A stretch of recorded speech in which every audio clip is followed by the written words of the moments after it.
망원시장 골목 안쪽 윤미의 꽃집은 오전 7시에 문을 연다. 싱싱한 장미를 담은 물통을 늘어놓고 가을 국화를 정리하는 일로 하루가 시작된다. 윤미는 이 일을 15년째 하고 있다. 단골 손님들의 취향도 계절마다 잘 팔리는 꽃도 다 알고 있다. 그런데 2달 전부터 이상한 손님이 나타났다. 매일 오후 3시 정각. 시계 바늘이 정확히 숫자 3을 가리킬 때쯤 구부정한 등을 한 노인이 꽃집 문을 연다. 첫날 윤미는 그저 평범한 단골 손님이 생긴 줄 알았다. 어서 오세요. 윤미가 인사를 건넸다. 노인은 고개를 끄덕이며 낮은 목소리로 말했다. 장미 백송이요. 백송이. 윤미는 귀를 의심했다. 장미 한 송이에 5,000원. 백송이면 50만 원이다. 노인의 옷차림을 보니 회색 낡은 점퍼에 빛바랜 청바지. 신발 밑창은 반쯤 달아 있었다. 죄송한데요. 백송이가 맞으세요? 네, 백송이요. 노인은 주머니에서 5만 원권 지폐 10장을 꺼냈다. 새 돈이었다. 구김 하나 없이 반듯한 지폐들. 윤미는 장미를 포장하면서 슬쩍 노인을 관찰했다. 70대쯤 되어 보였다. 손등에는 핏줄이 붉어져 있고 손목에 낡은 빨간색 실팔찌가 매여 있었다. 오른손 약지에는 은반지 하나.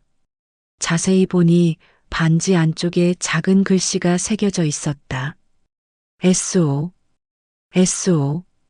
여기 있습니다. 윤미가 큰 종이박스에 장미를 담아 건넸다. 노인은 두 손으로 조심스럽게 받았다. 그리고는 말없이 가게를 나섰다. 등이 더 구부러져 보였다. 무거운 짐 때문인지 아니면 원래 그런 자세인지 알 수 없었다. 이튿날도 노인은 왔다. 오후 3시 정각. 똑같은 옷차림에 똑같은 주문. 장미 백송이요. 셋째 날도 넷째 날도 마찬가지였다. 윤미는 점점 궁금증이 커졌다. 일주일이 지나자 계산이 나왔다. 하루 50만 원이면 일주일에 350만 원.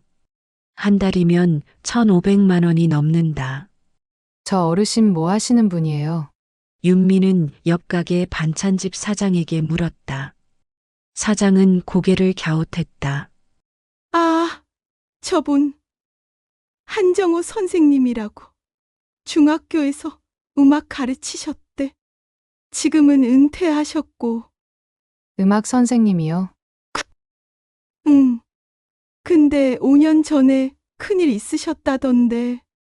자세히는 모르겠어. 윤미는 더 묻지 않았다. 하지만 의문은 깊어졌다. 은퇴한 교사가 매일 50만 원씩 꽃을 산다? 말이 안 됐다. 한 달이 지났다. 노인은 하루도 빠짐없이 왔다. 비가 오는 날도, 태풍주의보가 내린 날도, 장마철 폭우가 쏟아지는 날도, 오후 3시면 어김없이 나타났다. 그리고 똑같이 말했다. 장미 백송이요. 윤미는 이제 미리 준비해두기 시작했다. 오후 2시 반쯤 되면 신선한 장미 백송이를 골라 물통에 담가둔다. 3시가 되면 포장을 시작한다. 노인이 도착할 때쯤이면 준비가 끝나 있다. 그런데 이상한 점이 더 있었다. 노인은 항상 새 돈으로 계산했다. 5만 원권 10장. 구김 하나 없는 깨끗한 지폐. 은행에서 갓 찾아온 듯한 돈. 윤미는 생각했다. 저 돈은 어디서 나오는 걸까? 연금으로는 불가능한 금액이다. 어느 날 윤미는 용기를 냈다. 포장을 건네며 조심스럽게 물었다. 실례지만 이렇게 많은 꽃을 어디에 쓰시는 거예요? 노인은 잠시 멈칫했다. 그리고는 장미 박스를 내려다보며 나직이 대답했다. 아이들이 기다리고 있어서요. 아이들? 윤미는 더 묻지 못했다. 노인의 목소리에 무언가 무거운 것이 실려 있었다. 슬픔 같기도 하고 그리움 같기도 한 형언할 수 없는 감정. 노인이 가게를 나서자 윤미는 창밖으로 그를 지켜봤다. 한정호는 장미 박스를 두 팔로 꼭 안고 천천히 걸어갔다. 등은 더 구부러져 있었다. 마치 세상의 무게를 혼자 짊어진 것처럼. 그날 저녁 윤미는 핸드폰을 꺼냈다. 검색창에 한정호라는 이름을 쳐봤다. 아무것도 나오지 않았다. 음악교사, 중학교 은퇴, 이런 키워드를 넣어봐도 마찬가지였다. 다음 날 오후 3시, 노인은 또 왔다. 윤미는 이미 준비된 장미를 건넸다. 노인은 고개를 숙여 인사했다. 그리고 돌아서는 순간 윤미는 노인의 손목을 다시 봤다. 빨간 실팔찌.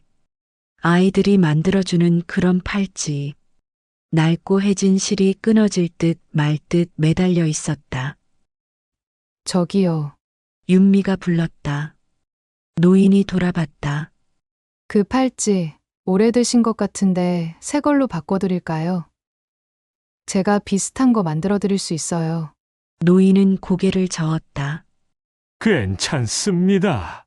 이건 바꿀 수 없어요. 그리고는 다시 돌아서 걸어갔다. 윤미는 그 뒷모습을 오래 바라봤다. 무언가가 잘못됐다는 느낌. 이건 단순히 꽃을 좋아하는 노인의 취미가 아니었다. 뭔가 더 깊은 사연이 있었다. 이틀 뒤 시장 상인들이 모여 차를 마실 때였다. 윤미는 슬쩍 한정호 이야기를 꺼냈다. 그 어르신 말이에요. 매일 장미 100송이씩 사가시는데 야채가게 아주머니가 눈을 크게 떴다. 100송이씩 매일? 네, 2달째예요. 그럼 돈이 얼마야? 하루에 50씩이면 다들 고개를 저었다. 말이 안 된다는 표정들. 정육점 사장이 팔짱을 끼며 말했다. 그분 예전에 학교에서 애들 가르치던 분 아니에요? 근데 뭔가 사고 있었다던데. 사고요? 응. 5년 전쯤 신문에 났었던 것 같은데 자세히는 나도 몰라. 윤미는 그날 밤 집에 돌아와서 다시 검색했다. 이번엔 다른 키워드를 넣었다. 5년 전 사고, 음악교사. 그리고 마침내 찾았다. 5년 전 기사 하나가 떴다. 제목은 이랬다. 체험학습 중 교통사고로 초등학생 5명 사망. 인솔교사 중상. 윤미는 손이 떨렸다. 기사를 클릭했다. 사진이 보였다. 부서진 버스. 그리고 작게 실린 교사의 이름. 한정호. 기사 내용은 짧았다. 5년 전 가을 서울 근교 체험학습을 가던 버스가 트럭과 충돌했다. 초등학생 5명이 사망하고 10여 명이 부상당했다. 인솔교사였던 한정호도 중상을 입어 병원에 실려갔다. 윤미는 핸드폰을 내려놨다. 아이들이 기다리고 있다는 말. 그게 그런 뜻이었구나. 장미 100송이. 하루에 50만 원. 새 돈으로만 계산하는 이유. 윤미는 잠을 이루지 못했다. 그날 밤 내내 노인의 구부정한 등과 낡은 실팔찌가 눈에 밟혔다. 그리고 그가 장미 박스를 안고 걸어가던 모습이 의심과 추적, 그리고 이상한 장소. 윤미는 다음 날도 한정호를 기다렸다.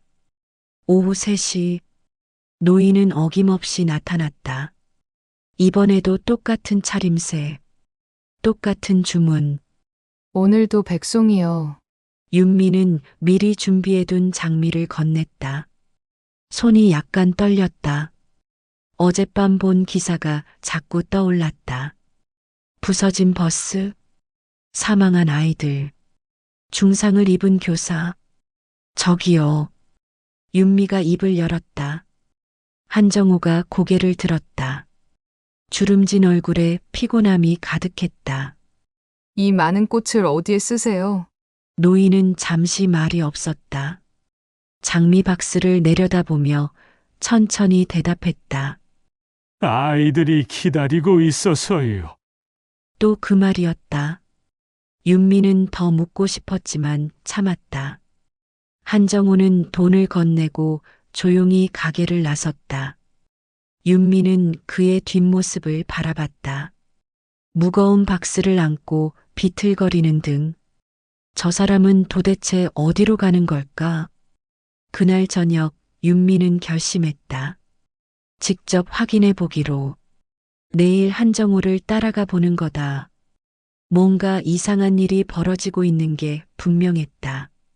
매일 50만 원씩 꽃을 사는 것도, 새 돈으로만 계산하는 것도, 아이들이 기다린다는 말도. 다음 날 오후 2시 반. 윤미는 일찍 장미를 준비했다.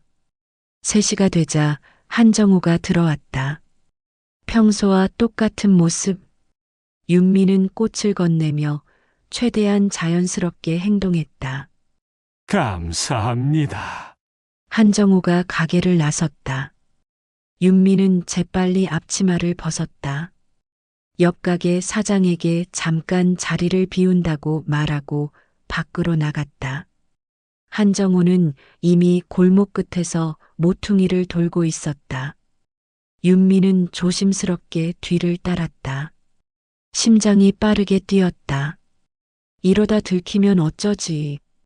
하지만 궁금증이 두려움보다 컸다.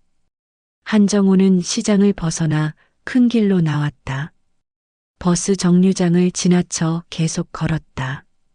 윤미는 적당한 거리를 유지하며 따라갔다. 10분쯤 걸었을까? 한정우는 한적한 주택가로 접어들었다. 거기서부터 길이 좁아졌다. 윤미는 더 조심스러워졌다. 담벼락 뒤에 숨어서 살피고 모퉁이에서 몸을 숨겼다. 한정우는 계속 걸었다. 장미 박스를 꼭 안은 채. 주택가를 지나자 풍경이 달라졌다. 오래된 공터가 나타났다. 녹슨 철조망이 쳐져 있고 잡초가 무성했다. 버려진 철길이 보였다. 한때 기차가 다녔던 듯한 낡은 선로. 지금은 아무도 사용하지 않는 폐선로였다. 한정우는 철길을 따라 걸었다. 윤미는 숨을 죽이고 따라갔다. 발소리가 자갈을 밟는 소리만 들렸다. 바람이 불었다. 쌀쌀했다. 그때 한정우가 멈춰섰다. 윤미도 급히 멈췄다. 나무 뒤에 몸을 숨겼다. 심장이 터질 것 같았다. 한정우는 허물어진 벽 앞에 서 있었다. 시멘트 벽에 낡은 벽화가 그려져 있었다. 색이 바래서 무슨 그림인지 알아보기 힘들었다. 그런데 자세히 보니 아이들 모습이었다. 5명의 아이가 손을 잡고 웃고 있는 그림. 한정우는 천천히 무릎을 꿇었다. 그리고 장미 박스를 열었다. 하나씩 장미를 꺼내 벽 앞에 놓기 시작했다.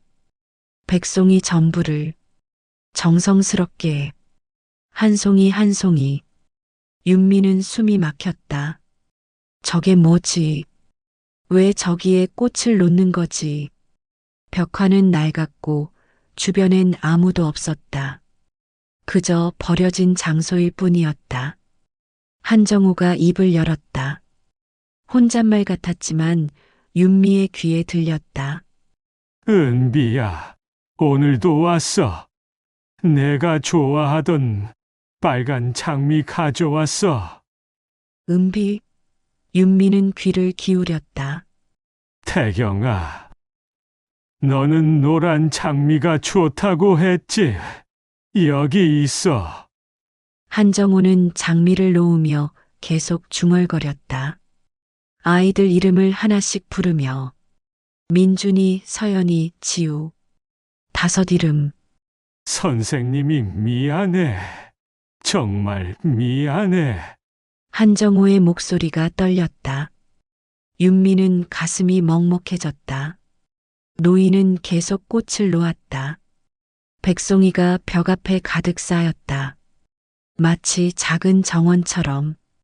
모든 꽃을 놓고 나자 한정호는 한참을 그대로 앉아 있었다. 고개를 숙인 채 바람이 그의 희끗한 머리카락을 흔들었다. 윤미는 더 이상 참을 수 없었다. 나무 뒤에서 나와 한정호에게 다가갔다. 발소리에 노인이 고개를 돌렸다. 깜짝 놀란 표정이었다. 누구세요? 죄송해요. 저 꽃집 사장 윤미예요. 윤미는 어색하게 말했다. 한정호는 천천히 일어섰다. 무릎에 흙이 묻어 있었다. 따라오셨군요. 죄송해요. 너무 궁금해서요. 침묵이 흘렀다. 한정호는 벽화를 바라봤다. 윤미도 따라서 벽화를 봤다. 아이들이 웃고 있는 그림. 이제야 제대로 보였다. 5명의 아이가 악기를 들고 있었다. 바이올린, 플루트, 트라이앵글. 여기가 어디예요? 윤미가 조심스럽게 물었다. 한정호는 한참을 말이 없었다. 그러다 천천히 입을 열었다. 5년 전에요. 여기서 사고가 있었어요. 사고요? 체험학습을 가던 버스가 트럭이랑 부딪혔어요. 바로 여기 철길 건널목에서. 윤미는 숨을 들이켰다. 그제야 주변이 제대로 보였다. 철길 건널목. 신호등은 고장난 듯 깜빡이지 않았다. 차단기도 녹슬어 있었다. 그때 5명이 죽었어요. 제 제자들이었죠. 한정호의 목소리가 갈라졌다. 윤미는 아무 말도 할 수 없었다. 저는 인솔교사였어요. 아이들을 지켜야 했는데 지키지 못했어요. 그건 선생님 잘못이 아니잖아요. 아니에요. 한정호가 고개를 저었다. 제가 버스기사한테 소리를 질렀어요. 빨리 가라고. 늦었다고. 그래서 기사님이 서둘렀고 신호를 제대로 안 보고 건널목을 건넜어요. 윤미는 할 말을 잃었다. 한정호는 다시 벽화를 바라봤다. 그래서 매일 와요. 아이들한테 미안하다고 말하러요. 꽃이라도 가져다 주면서요. 그래서 매일 백송이 씨요. 5명이니까요. 1명당 20송이씩. 윤미는 눈시울이 뜨거워졌다. 그렇구나. 그래서 백송이였구나. 한정호는 주머니에서 낡은 수첩을 꺼냈다. 펼쳐서 보여줬다. 거기엔 아이들 이름과 좋아하던 것들이 적혀 있었다. 은비는 빨간 장미, 태경이는 노란 장미, 민준이는 흰 장미. 모두 적혀 있었다. 아이들이 좋아하던 걸 기억하고 싶어서요. 한정호가 수첩을 다시 주머니에 넣었다. 윤미는 고개를 들어 벽화를 봤다. 아이들이 웃고 있었다. 악기를 든 채 윤미는 집으로 돌아오는 내내 아무 생각도 할 수 없었다. 한정호의 구부정한 등, 벽 앞에 가득 놓인 장미, 아이들의 이름을 부르는 목소리. 집에 도착해서 윤미는 다시 인터넷을 켰다. 5년 전 기사를 더 찾아봤다. 자세한 내용이 나왔다. 체험학습 중 교통사고, 버스와 트럭 충돌, 초등학생 5명 사망, 10여 명 부상, 인솔교사 한정호 중상. 기사 밑에 댓글들이 달려 있었다. 대부분 안타까움을 표하는 내용이었다. 그런데 몇몇 댓글은 달랐다. 교사의 책임을 묻는 내용, 왜 제대로 관리하지 못했냐는 비난. 윤미는 핸드폰을 덮었다. 가슴이 답답했다. 한정호는 5년 동안 그 죄책감을 안고 살아온 거였다. 매일 그 장소에 가서 백송이 장미를 놓으며 다음 날 오후 3시 한정호는 또 왔다.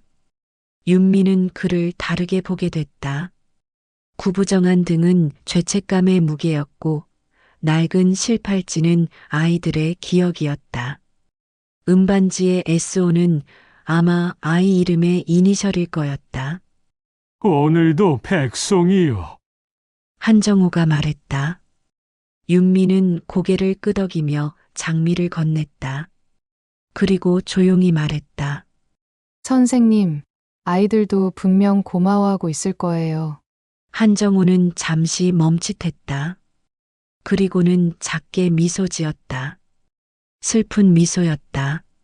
그랬으면 좋겠네요. 그가 가게를 나섰다. 윤미는 오래도록 그 자리에 서 있었다. 마음이 복잡했다. 이걸 누군가에게 말해야 하나?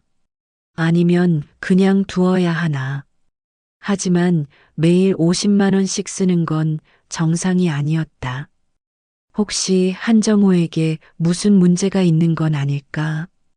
윤미는 고민 끝에 시장 상인들에게 이 사실을 털어놨다. 모두 놀랐다. 그리고 걱정했다. 혹시 노인이 정신적으로 문제가 있는 건 아닐까? 혹시 누가 그를 이용하는 건 아닐까? 경찰에 신고해야 하는 거 아니야? 정육점 사장이 말했다. 윤미는 망설였다. 하지만 결국 고개를 끄덕였다. 이건 개인이 감당할 문제가 아닌 것 같았다. 경찰 신고, 그리고 밝혀진 비밀. 일주일 뒤 경찰이 망원시장에 왔다. 젊은 형사 2명이었다. 윤미는 그들을 꽃집 안쪽으로 안내했다. 가슴이 두근거렸다. 잘한 일일까? 괜히 한정호만 힘들게 하는 건 아닐까? 그러니까 매일 장미 100송이씩 사신다는 거죠? 형사가 수첩에 뭔가를 적으며 물었다. 윤미는 고개를 끄덕였다. 네, 2달 넘게요. 하루도 안 빠지고요. 금액이 얼마죠? 50만 원이요. 새 돈으로만 계산하세요. 형사들이 서로 눈빛을 교환했다. 뭔가 수상하다는 표정이었다. 한 형사가 다시 물었다. 그분이 어디 사시는지 아세요? 정확히는 모르는데 시장 상인들 말로는 이 근처 빌라에 혼자 사신대요. 형사들은 더 질문을 했다. 한정호의 나이, 외모, 행동 패턴. 윤미는 아는 대로 다 말했다. 5년 전 사고 이야기도 했다. 형사들은 심각한 표정이 됐다. 알겠습니다. 조사해 보겠습니다. 형사들이 가고 나서 윤미는 불안했다. 오후 3시가 다가왔다. 한정호가 올 시간. 윤미는 자꾸 시계를 봤다.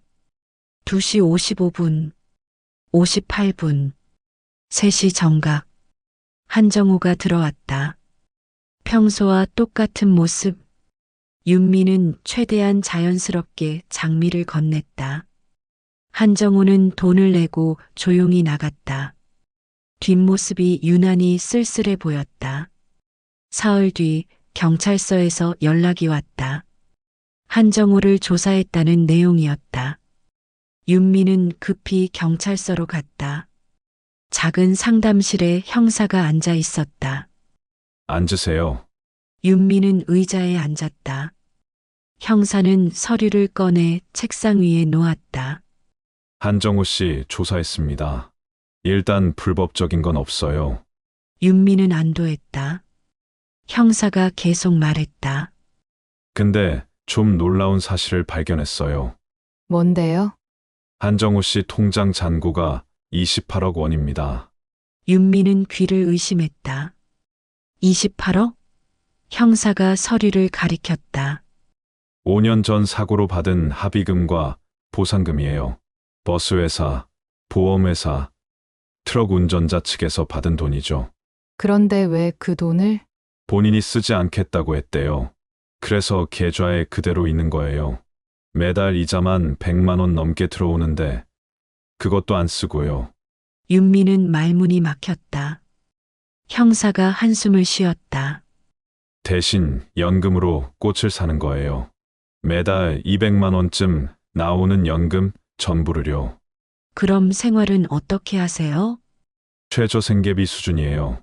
월세 40만 원짜리 원룸에 살고 밥은 거의 라면으로 때우신대요. 윤미는 숨이 막혔다. 28억이 있으면서 라면으로 끼니를 때우다니. 형사가 서류를 넘겼다. 저희가 본인한테 물어봤어요. 왜 그 돈을 쓰지 않냐고. 뭐라고 하셨어요? 그 돈은 아이들 목숨값이라고 했어요. 자기가 쓸 수 없는 돈이라고요. 윤미는 눈시울이 뜨거워졌다. 형사도 표정이 무거웠다. 그리고 이것도 보세요. 형사가 다른 서류를 꺼냈다. 병원 진단서였다. 췌장암 말기예요. 6개월 전에 진단받으셨대요. 그럼 지금 많이 남지 않았어요. 길어야 두세 달. 윤미는 의자에 주저앉을 뻔했다. 형사가 물 한 잔을 건넸다. 윤미는 물을 마시며 정신을 추스렸다. 그래서 더 매일 가시는 거군요. 네. 본인 말로는 죽기 전에 아이들한테 최대한 많이 사과하고 싶다고 했어요. 윤미는 할 말을 잃었다. 경찰서를 나와 꽃집으로 돌아오는 길. 머릿속이 복잡했다. 28억. 췌장암. 매일 오는 장미 백송이. 다음 날 오후 3시. 한정호는 또 왔다. 윤미는 그를 보는 순간 눈물이 날 뻔했다. 평소보다 얼굴이 더 수척해 보였다. 손도 더 떨리는 것 같았다. 오늘도 백송이요. 한정호가 말했다. 목소리도 더 약해진 것 같았다. 윤미는 장미를 건네며 입을 열었다. 선생님, 한정호가 고개를 들었다. 윤미는 용기를 냈다. 왜 그 돈을 쓰지 않으세요? 28억이나 있으시잖아요. 한정호는 놀란 표정이었다. 그리고는 쓴웃음을 지었다. 경찰한테 들으셨군요. 네. 왜요? 왜 그렇게 사세요? 한정호는 장미 박스를 내려다봤다. 한참을 말이 없었다. 그러다 천천히 입을 열었다. 그 돈은 제 돈이 아니에요. 무슨 말씀이세요? 아이들 목숨 값이에요. 제가 지키지 못한 아이들의 한정호의 목소리가 떨렸다. 그 돈을 받았을 때요. 손이 떨렸어요. 이게 뭐지? 애들 목숨이 돈이 됐네. 28억. 한 명당 5억 6천. 그게 애들 가치인가? 윤미는 아무 말도 못했다. 한정호가 계속 말했다. 그래서 결심했어요. 이 돈은 절대 안 쓰겠다고. 대신 제 연금으로 매일 꽃을 사가겠다고.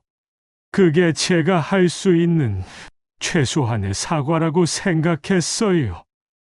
선생님, 전 꽃을 사는 게 아니에요.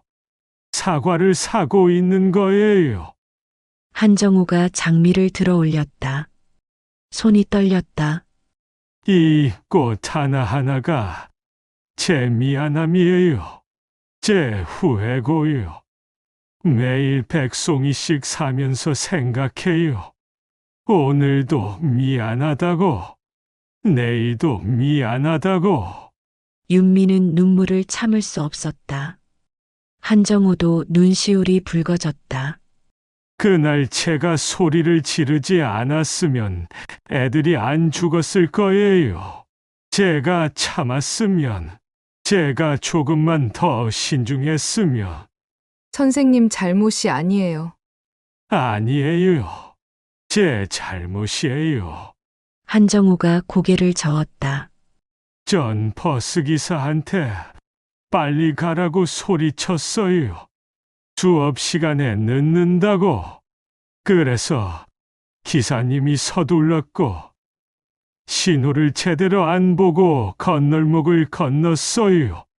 그게 제 잘못이에요. 윤미는 할 말을 찾을 수 없었다. 한정호가 돈을 건넸다. 또 새 돈이었다. 저 이제 얼마 안 남았어요. 의사 선생님이 2-3달이래요. 알고 있어요. 그래서 더 열심히 가려고요. 하루라도 더, 한 송이라도 더 가져다 주려고요. 한정호가 장미 박스를 안았다. 윤미는 그를 말리고 싶었다. 그만하라고. 이제 그만 용서하라고. 하지만 말이 나오지 않았다. 한정호가 가게를 나섰다. 구부정한 등, 느린 걸음. 윤미는 그 뒷모습을 오래 바라봤다. 눈물이 흘러내렸다. 그날 밤 윤미는 시장 상인들을 모았다. 한정호의 사연을 다 말했다. 모두 숙연해졌다. 반찬집 사장이 눈물을 닦았다. 정육점 사장도 코를 훌쩍였다. 우리가 뭘 할 수 있을까요? 야채가게 아주머니가 물었다. 윤미는 생각했다. 우리가 할 수 있는 일, 한정호를 위해 할 수 있는 일. 일단 지켜봐요.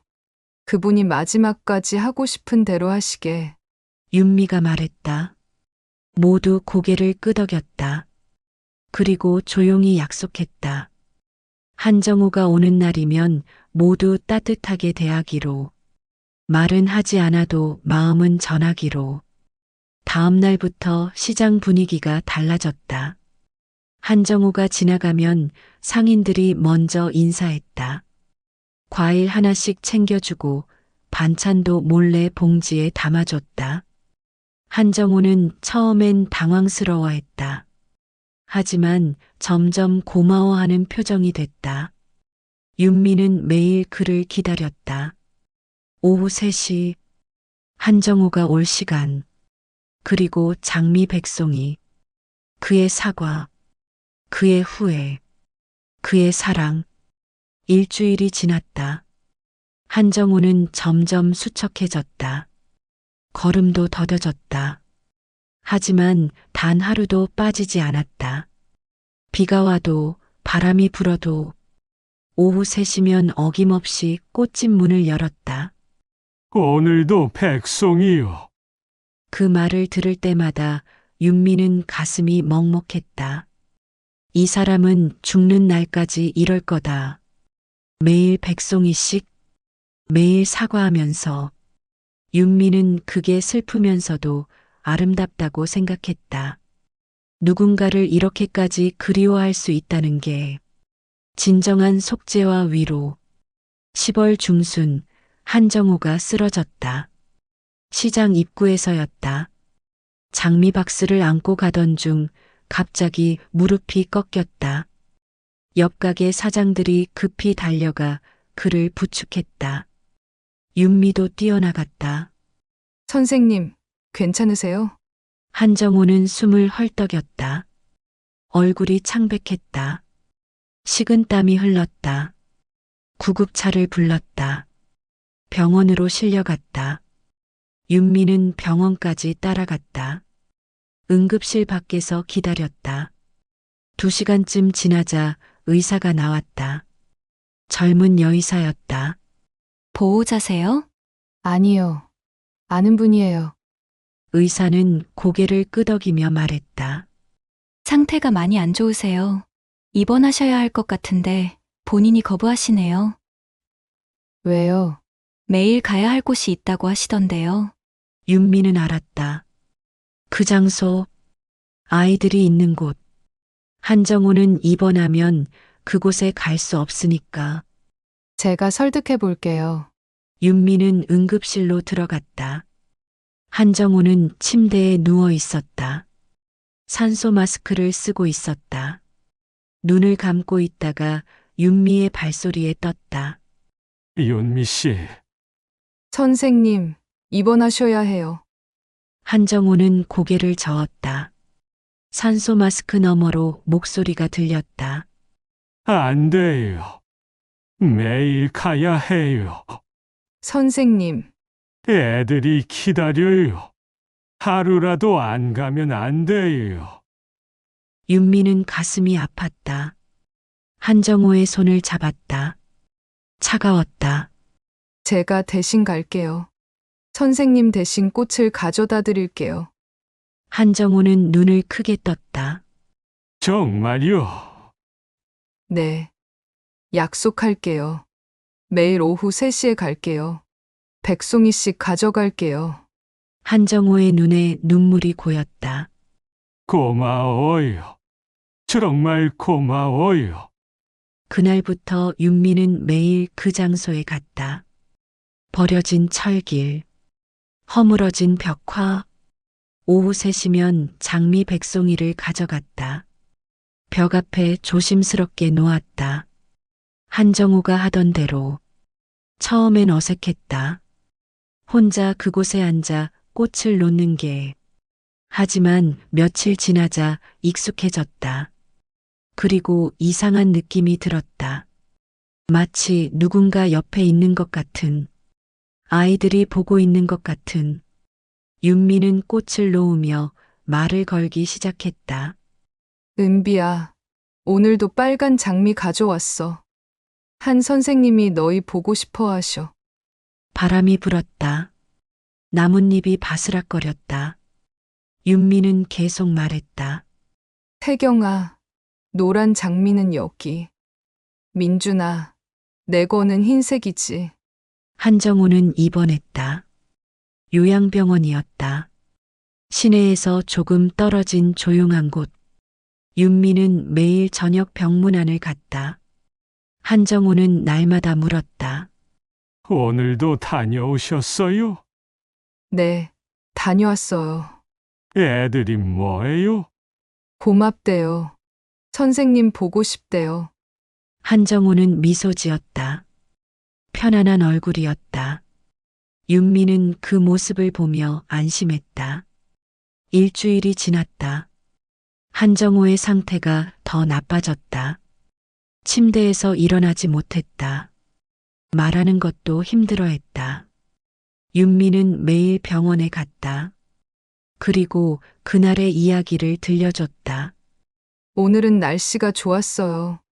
햇살이 따뜻해서 장미가 더 예뻐 보였어요. 한정호는 눈을 감고 들었다. 가끔 고개를 끄덕였다. 그리고 말이에요. 벽화 옆에 풀이 자라기 시작했어요. 작은 들꽃도 피고요. 그래요? 네. 선생님이 가져다 준 장미들 덕분인 것 같아요. 한정호는 눈물을 흘렸다. 윤미는 손수건으로 닦아줬다. 2주일이 지났다. 어느 날 밤 병원에서 연락이 왔다.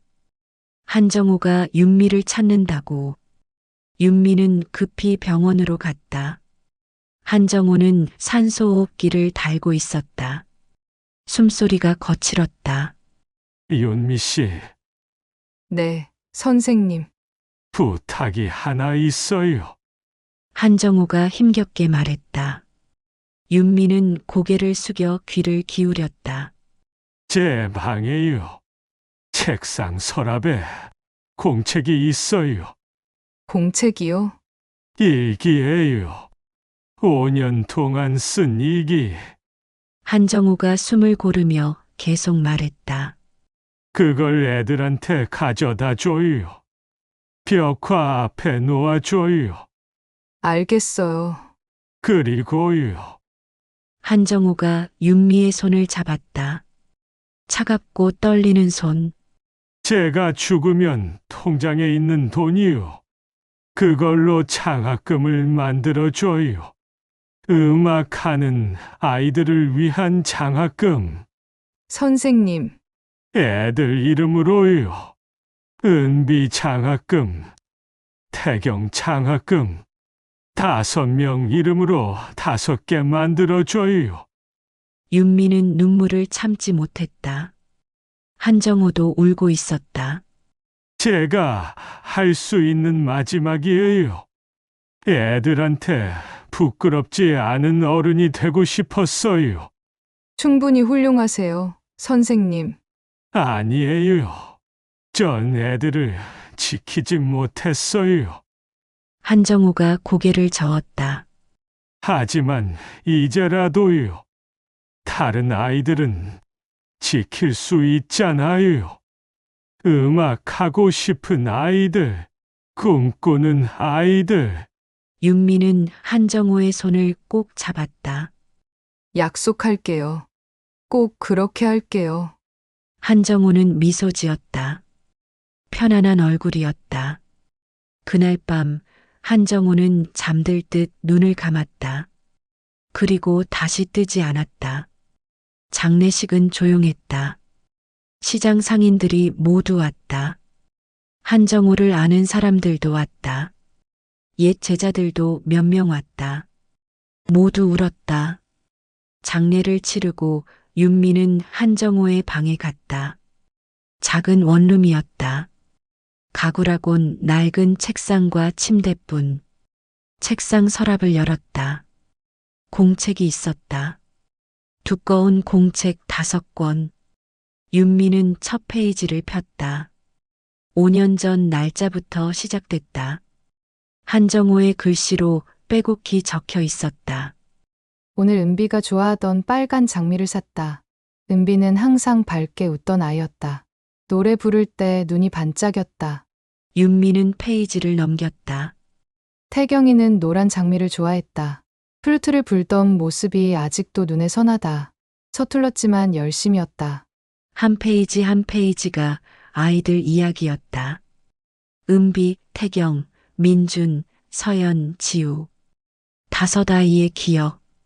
좋아하던 것, 잘하던 것, 꿈꾸던 것. 윤미는 공책을 다 읽었다. 5년치 일기. 매일매일 쓴 기록. 마지막 장에는 이렇게 적혀 있었다. 애들아, 선생님이 정말 미안해. 너희를 지키지 못해서. 하지만 알아줘. 선생님은 하루도 너희를 잊은 적 없어. 매일 너희 생각했어. 매일 사랑했어. 윤미는 공책을 가슴에 안았다. 한참을 울었다. 그리고 일어났다. 할 일이 있었다. 한정호와의 약속. 다음 날 윤미는 시장 상인들을 모았다. 한정호의 유언을 전했다. 모두 고개를 끄덕였다. 그리고 함께 움직이기 시작했다. 먼저 벽화를 복원했다. 페인트를 구해와서 다시 칠했다. 5 아이가 악기를 든 모습, 밝게 웃는 얼굴들, 색이 선명해졌다. 벽화 옆에 작은 정원을 만들었다. 장미를 심었다. 빨간 장미, 노란 장미, 흰 장미, 분홍 장미. 울타리를 치고 벤치도 놓았다. 그리고 표지판을 세웠다. 나무 팻말에 글씨를 새겼다. 한정호 선생의 장미 정원. 은비, 태경, 민준, 서연, 지우를 기억하며. 윤미는 한정호의 일기를 투명 케이스에 넣어 벤치 옆에 비치했다. 누구나 읽을 수 있게, 아이들의 이야기를 기억할 수 있게. 장학금도 만들었다. 한정호의 통장에서 돈을 찾아 재단을 설립했다. 5명 이름으로 5개 장학금. 음악을 공부하는 아이들에게 매년 지급하기로 했다. 모든 게 끝난 어느 날 윤미는 정원에 앉았다. 석양이 지고 있었다. 장미가 바람에 흔들렸다. 벽화 속 아이들이 웃고 있었다. 윤미는 장미 한 송이를 손에 들었다. 빨간 장미, 은비가 좋아하던 꽃. 윤미는 조용히 말했다. 선생님, 약속 지켰어요. 이제 편히 쉬세요. 바람이 불었다. 따뜻한 바람. 마치 누군가 고맙다고 말하는 것 같았다. 일주일 뒤 윤미는 꽃집 문에 작은 현판을 걸었다. 나무로 만든 현판에 글씨를 새겼다. 누군가의 미안함이 누군가의 희망이 되기를. 그날부터 시장 사람들은 가끔 그 정원에 갔다. 벤치에 앉아 일기를 읽었다. 장미를 보며 아이들을 기억했다. 그리고 한정호를 떠올렸다. 윤미도 매주 그곳에 갔다. 장미를 돌보고 정원을 정리하고 벤치를 닦았다. 그러다 문득 생각했다. 한정호는 이제 아이들 곁에 있을까? 함께 웃고 있을까? 윤미는 그렇다고 믿었다. 5년 동안 매일 100송이씩 가져다 준 사람. 마지막까지 아이들을 사랑한 사람. 그 사람은 이제 용서받았을 거라고. 어느 저녁 윤미는 정원에서 이상한 광경을 봤다. 석양빛이 벽화를 비추는데 마치 아이들이 움직이는 것 같았다. 손을 흔들고 노래하고 웃는 것 같았다. 윤미는 미소 지었다. 환상인지 현실인지 알 수 없었다. 하지만 중요하지 않았다. 중요한 건 이곳에 사랑이 남아있다는 것. 누군가의 후회가 누군가의 위로가 됐다는 것. 윤미는 장미 한 송이를 벽화 앞에 놓았다. 그리고 조용히 말했다. 안녕, 애들아. 한 선생님이 보고 싶어 하셨어. 너희도 보고 싶었지. 바람이 대답하듯 불었다. 장미 향기가 퍼졌다. 저 멀리서 아이들의 웃음소리가 들리는 것 같았다. 윤미는 오래도록 그 자리에 앉아 있었다. 노을이 지고 별이 뜨고 밤이 깊어졌다. 정원은 고요했다. 하지만 그 고요함 속에 무언가 따뜻한 것이 있었다. 사랑, 용서, 그리고 희망. 한정우가 남긴 것들. 매일 100송이씩 5년 동안 죽는 날까지. 그 모든 장미가 이제 여기 피어 있었다. 윤미는 일어서며 마지막으로 벽화를 바라봤다. 아이들이 여전히 웃고 있었다. 그리고 그 옆에 한정우가 서 있는 것 같았다. 구부정했던 등이 이제 펴져 있었다. 편안한 얼굴로 아이들을 바라보고 있었다. 윤미는 고개를 숙여 인사했다. 그리고 돌아섰다. 시장으로 가는 길. 가로등이 하나씩 켜졌다. 윤미는 천천히 걸었다.